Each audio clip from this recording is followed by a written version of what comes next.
Bom, cambada, todo mundo já conhece essa história. 4 astronautas partem rumo ao espaço. Reed Richards, um gênio da ciência, um homem que pensa mais rápido do que sente, sempre tentando resolver o mundo como se ele fosse uma equação. Sue Storm, muito mais do que a mulher invisível, o verdadeiro eixo emocional da equipe, a força silenciosa que sustenta tudo quando parece que vai desmoronar. Ben Green, um coração gigantesco preso dentro de um corpo que ele nunca pediu, talvez o personagem mais humano de todos, mesmo quando deixa de parecer humano. E John Storm, o irmão mais novo, impulsivo, engraçado, o alívio cômico que esconde segurança atrás do sorriso das chamas. Eles vão para o espaço e voltam mudados para sempre. Não apenas fisicamente, mas emocionalmente. Aquele voo não cria só poderes, ele cria consequências, conflitos e, especialmente, ele une uma família. E é aí que o Quarteto Fantástico se diferencia de tudo que vinha antes. Eles não são apenas a primeira equipe da Marvel, eles são algo maior. Eles são a primeira família da editora, o primeiro grupo de heróis que não se une por dever, mas por um laço, por um afeto e por uma permanência. Foi ali, com Stan Lee e Jack Kirby, que a Marvel realmente nasceu como universo. Não só como um conjunto de personagens, mas como uma ideia. A ideia de que heróis podem discutir, errar, se machucar e ainda assim continuarem juntos. Jack Kirby colocou nos traços a grandiosidade do impossível, os deuses, as dimensões, o cosmo pulsando vida. Stan Lee colocou nas palavras o humano, o imperfeito, o cotidiano. E dessa união nasceu algo raro. Um grupo que salva o mundo, mas precisa voltar para casa depois disso. O Quarteto Fantástico não inaugura apenas uma era de quadrinhos. Ele inaugura um sentimento. O sentimento de que, antes de qualquer uniforme, antes de qualquer poder, antes de qualquer batalha, o que realmente importa é quem está ao seu lado quando tudo muda para sempre. Mas, antes de continuarmos, deixa eu me apresentar. Para você que não me conhece, meu nome é Gabriel, mas você pode me chamar de Biel, Bibo, Gabi ou como você preferir. E esse aqui é o meu canal. E por favor, já de início, deixa um like, comenta, se inscreve, ativa o sininho para não perder notificação, hype esse vídeo e, por favor, o mais importante, compartilha esse vídeo com seus amigos. Fez isso? Então vamos nessa.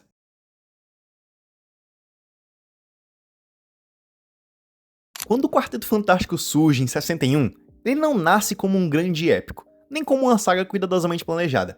Ele nasce como uma ideia meio caótica, quase um experimento, uma tentativa de fazer algo diferente do que já existia até então. A primeira edição já deixa isso bem claro, desde as primeiras páginas. Não tem identidade secreta, não existe aquela pose clássica de herói. O que existe aqui é o conflito, o erro, o ego inflado e muito medo. E uma sensação constante de que aquelas 4 pessoas ainda não sabem exatamente quem elas são. E é justamente por isso que o impacto das edições seguintes é tão grande. Porque Stan Lee e Jack Kirby, talvez sem perceber completamente, estavam criando não apenas uma nova equipe, mas um novo jeito de contar histórias de super-heróis. Logo na segunda edição, por exemplo, o gibi já apresenta os Skrulls, e isso pode parecer comum hoje, mas em 61 era uma ideia quase absurda, uma raça alienígena capaz de se infiltrar na sociedade humana, assumir qualquer forma e viver entre nós sem ser percebida. Não era só um vilão para ser derrotado no final da edição. Era uma introdução da paranoia, da desconfiança, da noção de que o perigo não vinha apenas de monstros gigantes destruindo cidades, mas do que se esconde, do que observa em silêncio, do que já está dentro do mundo. Na terceira edição, algo aparentemente simples acontece também, mas que muda completamente a percepção do grupo. O quarteto ganha seus uniformes e ganha um fantástico carro. Não é só uma questão visual, é identidade sendo construída. A partir dali, eles deixam de ser 4 pessoas unidas por um acidente e passam a ser reconhecidos como uma equipe de verdade. O uniforme não apaga quem eles são, não tenta escondê-los do mundo. Pelo contrário, ele assume publicamente aquela condição. E o Fantástico Carro simboliza exatamente isso. Não é uma arma de guerra qualquer, é um espaço compartilhado, algo que só funciona quando eles estão juntos, quase como uma metáfora literal da família que começa a se formar. Então chega a 4ª edição, e com ela, um momento decisivo não só para o quarteto, mas para toda a Marvel. O retorno de Namor, o príncipe submarino, um personagem que vinha de uma era anterior, pré-Marvel, sendo inserido de vez nesse novo universo. Namor não é herói, não é vilão, não é alguém fácil de rotular, nem sequer eu consigo fazer isso. Ele ama a Sue, despreza a humanidade e não se importa nem um pouco com o que esperam dele. Com o Namor, o quarteto aprende que nem todo conflito se resolve com força física. Às vezes o problema é ideológico, histórico, emocional. E isso amplia o alcance das histórias de uma forma que poucos gibis faziam naquela época. Mas nada, absolutamente nada, prepara o leitor para o que acontece na 5ª edição. Ali, a Marvel não cria apenas mais um vilão para o Quarteto Fantástico enfrentar. Ela cria o seu maior antagonista, não só da equipe, mas de todo o universo que estava nascendo. Doutor Destino, não surge como um inimigo qualquer, mas como um reflexo distorcido de Reed Richards, onde Reed busca conhecimento, Destino busca controle. Onde o Reed aceita o erro como parte do processo, o Destino transforma o erro em ódio. Ele é o ego, o orgulho ferido e a obsessão levada ao extremo. Desde essa primeira aparição, fica claro que esse confronto nunca vai acabar, porque ele não é físico, ele é filosófico. Reed e Destino são duas respostas completamente diferentes para a mesma pergunta. O que você faz quando tem poder demais e inteligência suficiente para moldar o mundo ao seu redor? E no meio de deuses, ameaças cósmicas e vilões icônicos, o Quarteto Fantástico faz algo ainda mais revolucionário do que tudo isso. Ele cresce como família, uma família de verdade, que muda, que avança, que não fica congelado no tempo. O casamento de Reed Richards e Sue Storm não é apenas um evento romântico, ele é um marco histórico. O primeiro casamento real e permanente dos quadrinhos de super-heróis. Não é um sonho, não é realidade alternativa, não é algo que será apagado algumas edições depois. A Marvel afirma ali, sem medo, que esses personagens vão seguir em frente, que suas vidas vão continuar. O casamento vira um grande evento, com vilões tentando invadir, heróis convidados, o mundo inteiro reagindo àquilo, e no meio desse caos maravilhoso, Stan Lee e Jack Kirby aparecem tentando entrar de penetra no próprio casamento que criaram. É engraçado e é uma metalinguagem sensacional. E talvez nada represente melhor o espírito do quarteto do que isso. Mesmo quando estão redefinindo os quadrinhos super-heróis, eles nunca deixam de ser humanos. Nunca deixam de lembrar que tudo aquilo nasceu de pessoas tentando entender o mundo, a família, o amor e o lugar que ocupam no universo. E isso tudo ainda é só o começo. Mas se existe um ponto em que tudo se alinha, em que o Quarteto Fantástico deixa definitivamente de ser apenas uma grande revista de super-heróis para se tornar algo maior, esse ponto é a chamada Trilogia de Galactus. Em apenas 3 edições, Lee e Kirby entregam talvez o momento mais icônico, mais ambicioso e mais profundo de toda a história da família. Não se trata apenas da chegada de um vilão poderoso. Trata-se da introdução de uma ideia. Pela primeira vez, o quarteto enfrenta algo que não pode ser simplesmente derrotado com inteligência ou força bruta, porque Galactus não está errado dentro da lógica do universo. E é justamente essa urgência filosófica que torna a história tão poderosa. O conflito deixa de ser como vencer e passa a ser o que fazer quando a existência de alguém ameaça a sua própria. O planeta Terra, com toda a sua história, cultura e vida, se torna apenas mais um ponto no cardápio de um ser cósmico. E no meio desse colapso, surge o Surfista Prateado, talvez uma das figuras mais trágicas já criadas na história dos quadrinhos. Um arauto que abre mão de tudo, da própria identidade para servir a algo maior, acreditando que isso seria necessário. Quando o surfista entra em contato com a Terra, ele não encontra um mundo perfeito, mas encontra algo que havia esquecido: empatia, beleza, escolha. O embate final não é algo físico, é algo moral. É a ideia de que mesmo diante do infinito, ainda vale a pena lutar pelo que é pequeno, frágil e passageiro. Galactus vai embora, não porque foi derrotado, mas porque foi confrontado com algo que não pode consumir: a vontade de existir. E no mesmo ano, quase como se quisessem provar que o Quarteto Fantástico não era apenas sobre o macro, sobre o cósmico e o grandioso, Lee Kirby entregou uma história silenciosa, contida e profundamente humana. Esse homem, esse monstro. É um soco emocional disfarçado de quadrinho de super-herói. Aqui, o foco se fecha completamente em Ben Grimm, o Coisa. Talvez o personagem mais trágico da equipe. Não porque ele perdeu seus poderes, mas porque nunca pôde escapar deles. A história mergulha de cabeça na psicologia de alguém que acorda todos os dias preso em um corpo que não reconhece, carregando culpa, raiva e um sentimento constante de inadequação. Ben não se vê como herói, ele se vê como um erro ambulante, alguém que paga um preço alto demais por algo que nunca escolheu. O que torna essa história tão poderosa é o silêncio entre os diálogos, a forma como a tristeza dos personagens não precisa ser explicada, apenas sentida. É um estudo sobre depressão muito antes desse tipo de abordagem se tornar comum nos quadrinhos. Então chegamos ao fim de uma era. O encerramento daquela parceria quase mítica entre Stan Lee e Jack Kirby acontece em O Dia do Juízo Final. E mesmo que essa fase final não traga a mesma avalanche de conceitos revolucionários que vieram antes, ela carrega algo diferente, um peso emocional sufocante, um desconforto constante que pulsa em cada página. É um arco que parece mais interessado em ferir do que em deslumbrar. Aqui, o Dr. Destino alcança o impossível ao tornar para si o poder cósmico do Surfista Prateado, e o mundo entra no estado de perdição silenciosa, quase inevitável. Mas curiosamente, o que mais me marca nessas edições não é a escala apocalíptica da ameaça, e sim o íntimo. Os monólogos de Destino são praticamente shakespearianos. carregado de arrogância, tragédia e uma sensação de destino selado. Ao mesmo tempo, os pensamentos da família são desesperados, frágeis, humanos demais. Eles não soam como heróis enfrentando o fim do mundo, soam como uma família tentando sobreviver a ele. É aqui que Lee e Kirby entregam talvez a trama mais insana de toda a década de 60 nos quadrinhos. Não pela grandiosidade apenas, mas pela coragem de deixar tudo ruir emocionalmente. Esse arco não só consolida Victor Von Doom como o maior vilão do Quarteto Fantástico, como também uma das figuras mais complexas de todo o universo Marvel. Um vilão que não quer apenas vencer, mas provar algo ao mundo e a si mesmo. E como se isso não bastasse, logo depois de todo esse caos, a vida insiste em continuar. Na HQ anual de número 6, de 68, vemos a família se expandir com o nascimento de Franklin Richards, o primeiro filho de Sue e Reed. É um contraste poderoso. Depois do apocalipse, vem o nascimento. Depois do fim do mundo, vem a criação. Essa edição mergulha fundo em conceitos como a zona negativa de um jeito que nunca tinha sido feito antes, elevando ainda mais a sensação de que o Quarteto Fantástico sempre esteve um passo à frente de seu tempo. E no desfecho, fica claro que aquele bebê não é apenas uma criança comum. Franklin nasce já carregando a aura de algo maior, algo incompreensível, algo que até hoje ecoa como um dos seres mais poderosos de toda a Marvel. E assim, de forma quase poética, se encerra a parceria entre Stan Lee e Jack Kirby no Quarteto Fantástico. Não com fogos de artifício, mas com um misto de melancolia, grandiosidade e legado. Eles não apenas criaram histórias, eles fundaram o universo inteiro. Deram alma à ficção científica nos quadrinhos e mostraram que heróis podiam ser, acima de tudo, família. Quando Kirby se despede, fica a sensação de que algo irrepetível terminou ali. Mas também fica a certeza de que tudo que veio depois, tudo, só existe por causa desse começo.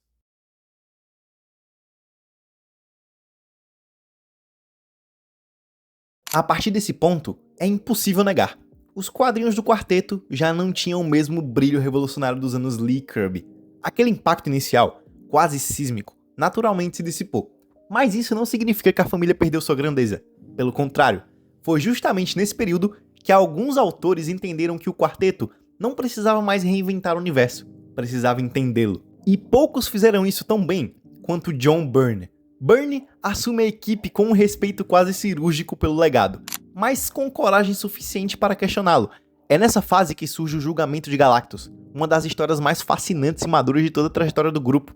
Aqui, o embate não é físico, não é épico no sentido tradicional, ele é filosófico, moral e profundamente humano, mesmo envolvendo entidades cósmicas. Galactus retorna, mas não como um simples devorador de mundos. Byrne nos obriga a encará-lo sob uma nova ótica, a de uma força da natureza. Ele não destrói por crueldade ou escolha, ele destrói por necessidade, e essa revelação muda tudo, porque de repente, o universo não é mais dividido entre bem e mal, heróis e vilões.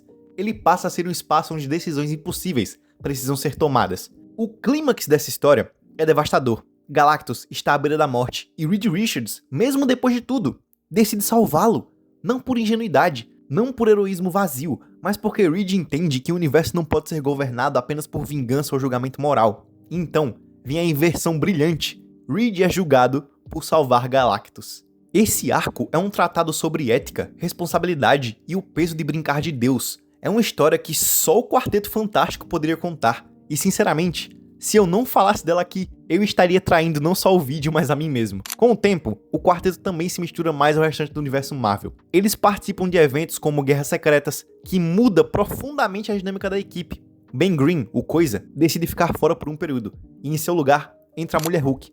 Essa troca é super funcional, mostra como a família realmente é acolhedora, e isso diz muito sobre o coração da equipe. Outra história absolutamente essencial desse período é o despertar da Mulher Invisível.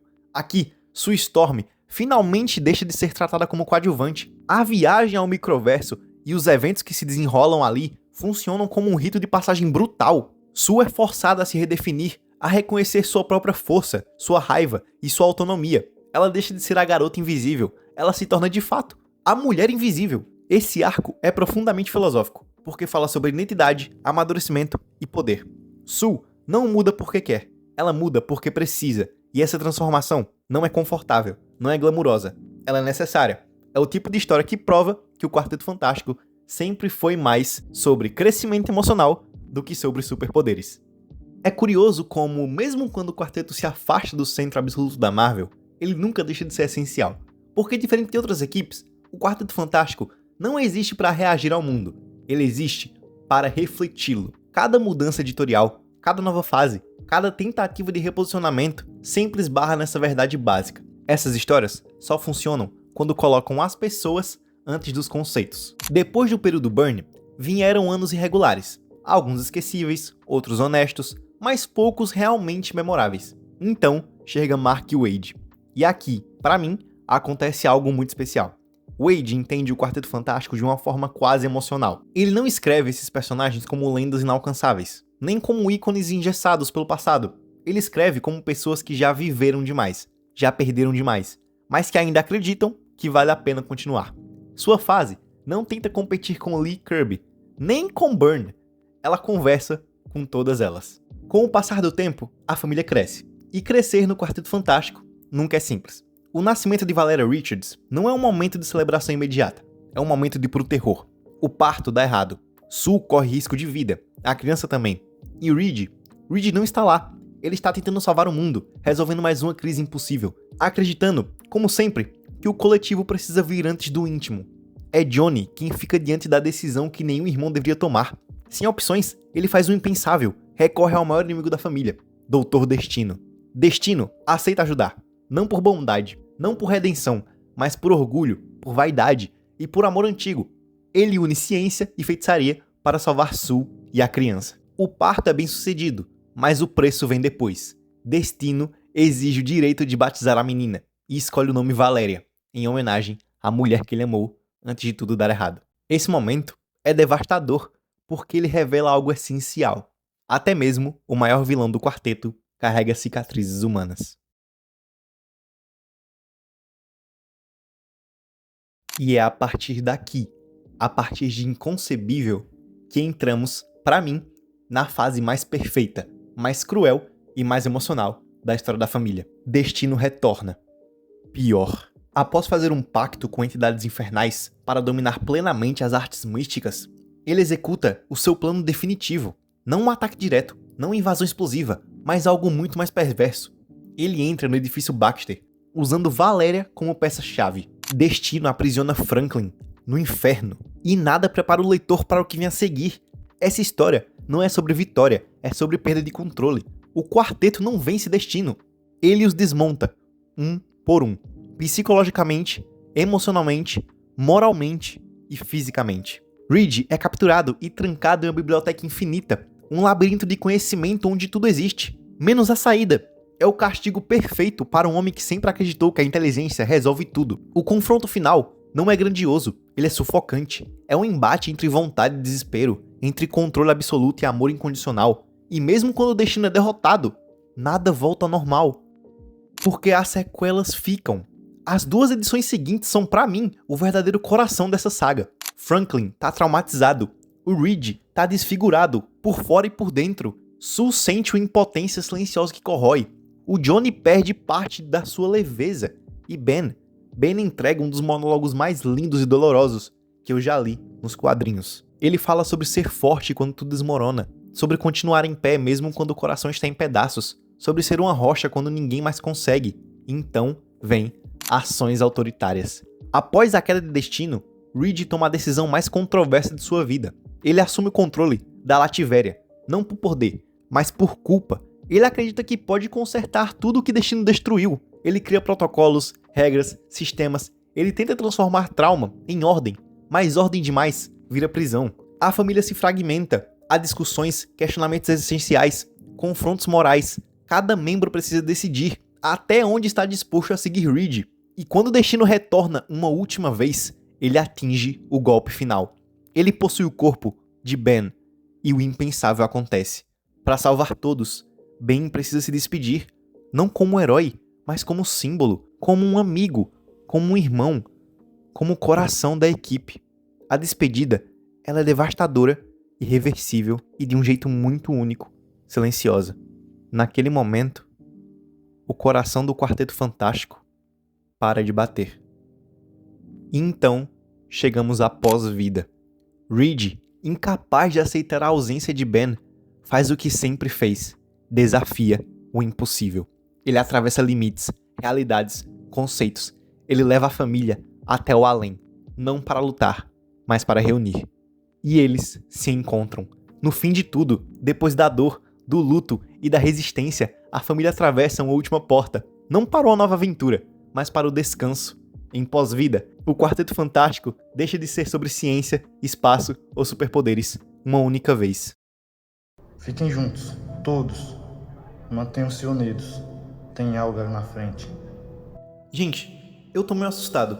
A gente tá realmente no pós-vida. Isso aqui é tipo o quê? O céu, o inferno, o paraíso? Meu Deus do céu! É aqui, não é? Eu sou a única que está meio nervosa. Quer dizer, Deus está do outro lado, certo? Vamos entrar. Afinal, fomos convidados. Prontos? Bem, vão entrar ou não? Alguém esperava por essa? Não. Meu Deus, o que é tudo isso? Bom, vocês têm certeza que a gente tá no lugar certo? Quietos vocês dois. Mostrem respeito por... Reed, porque eu sou mais alta que o Todo-Poderoso. O que você vê é o que eu sou pra você. Não se preocupe, é um elogio, não um insulto. É isso que minhas criações fazem. Encontram a humanidade em Deus. Incrível. Pra dizer o mínimo.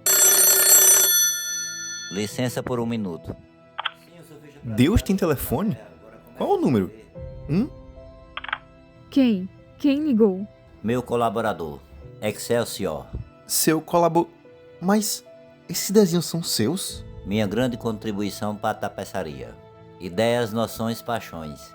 Todos somos parte do processo. Pense em seu mundo. Ele começa com palavras e desenhos. O comum e o cósmico. Isso é o que faz o palco. A peça é suas vidas. Suas aventuras se tornam nossas explorações. Minha janela para o amanhã. Quão longe está o mundo que virá? O que será? Para onde vai? Como evoluirá? O mistério me intriga. Perdoe-me. Acho difícil acreditar que a nascente de toda a realidade é um lápis preto. As maiores invenções da história foram criadas inventando ferramentas simples. Você é esperto bastante para saber disto. Além do mais, a beleza do lápis é que ele tem borracha. Uau, que demais! Você que tá imaginando a gente? Ou nós que imaginamos você?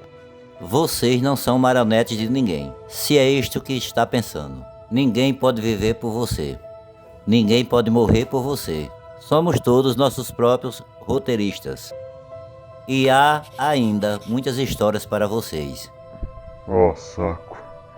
Tenho que voltar pra casa sim. Que droga. E falando nisso, voltar para casa. Quero dizer, que tal fazer isso? O aparelho que os trouxe aqui não vai funcionar novamente. Acredite em mim. Mesmo assim, foi uma ideia inteligente. Admiro sua imaginação, sempre admirei. Você nunca para de perguntar por quê. Esse era o teste. Entendi. Muito obrigado. Peraí, não tem uma loja de lembrancinhas? Johnny. Foi mal, Su. Não resisti. Querem um souvenir? Espere, deixa eu desenhar algo para vocês. Pronto, vocês mereceram. Felicidades.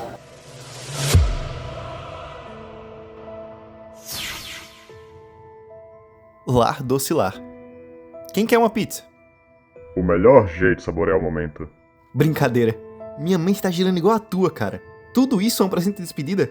O que ele nos deu, hein?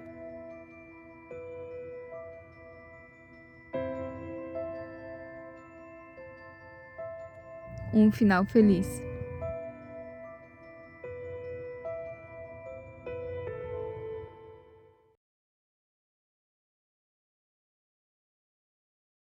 E pra mim, é aqui que Quarteto Fantástico encontra o seu fim perfeito. Não porque eles acabaram, mas porque completaram o que precisavam ser. Depois disso, tudo é continuação. Boa, necessária, às vezes até brilhante, mas continuação. A Fundação Futuro prova isso. Ver Reed, Sue, Johnny, Ben, Franklin e Valéria expandindo a área da família para além do sangue, para além da própria Terra, é algo genuinamente bonito. Nas Novas Guerras Secretas, quando Franklin recria todos os universos, não é sobre poder, é sobre uma herança. Sobre um garoto que cresceu cercado de amor, falhas, perdas e escolhas impossíveis. e que decidiu construir algo melhor com isso. O quarteto hoje está bem, forte e muito vivo, mas tudo o que eles são agora só existe porque passaram por tudo aquilo antes. E é curioso como isso se reflete fora dos quadrinhos também. Foram necessárias 4 tentativas para que uma adaptação finalmente entendesse o Quarteto Fantástico. 4. E quando deu certo, deu porque respeitou a essência. Direção segura e inventiva, elenco que funciona como família, uma cinematografia que valoriza o deslumbrante científico e um roteiro que entende urgência. Não só a urgência de salvar o mundo, mas a de proteger quem está ao seu lado. E mais uma vez, o quarteto nunca foi sobre explosões, sempre foi sobre voltar para casa depois delas. Bom, cambada, o vídeo se encerra aqui. Eu quero agradecer de coração a todo mundo que assistiu até o fim, que compartilhou, comentou, curtiu, fez toda aquela baboseira que eu pedi lá no começo. Vocês fazem isso valer a pena. Eu quero agradecer também aos meus amigos e ao meu pai pela atuação de voz absurda que eles trouxeram pro projeto. Sem vocês, esse vídeo simplesmente não existiria. Esse vídeo deu trabalho pra caramba, mas eu amei cada segundo produzindo ele. Eu espero de verdade que todos vocês tenham um ótimo ano pela frente. E aguardem, porque ainda tem muita coisa vindo por aí. Até a próxima, cambada. E como sempre, que a força esteja com vocês.